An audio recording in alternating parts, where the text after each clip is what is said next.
বলো তারপর কেমন আছো? আমি মোটামুটি কেটেই যাচ্ছে, ভালোই আছি।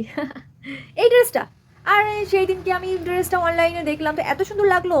দাম, দাম মাত্র ৫০,০০০ টাকা। আমার কাছে কিছু ৫০,০০০ টাকা। তো ভাবলাম কমের ভিতরেও আছে। মোটামুটি পছন্দও ছিল। টাকার জন্য না, মানে ড্রেসটা খুব পছন্দ ছিল আনলাম, কিন্তু আনার পরে না আর পছন্দ হচ্ছে না। তাও কি করবো, একদিন পরি তারপরে কাজের বউকে দিয়ে দেবো। আর নেল পলিশ, আর নেল পলিশটা দেখো না, ৫০০০ টাকা দাম নিয়েছে। আমার হাজবেন্ডের দিয়েছে, আমার একদমই পছন্দ ছিল না। কিন্তু কি করবো, হাজবেন্ডের মন তো রক্ষা করতে হবে না, এই জন্য আনলাম আর কি। ইয়ারিং, ইয়ারিংটাও তো আমার পছন্দ ছিল না, কিন্তু কি করবো, সেই হাজবেন্ডই গিফট করলো। আরে এটার দাম, এটার দাম বেশি না গো, মাত্র ৭০,০০০ টাকা।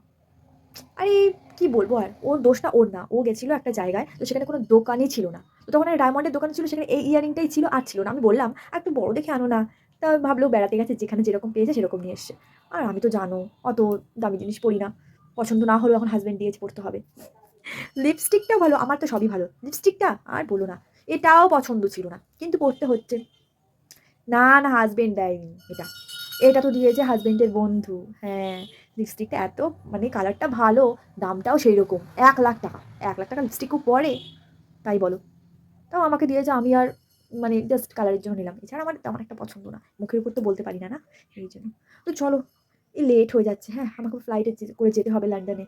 আরে একটা পার্টিতে যাবো, একটা ড্রেসের অর্ডার দিয়েছি, তো ওরা আসতে পারবে না, তাই আমাকে যেতে হবে নিয়ে আসতে।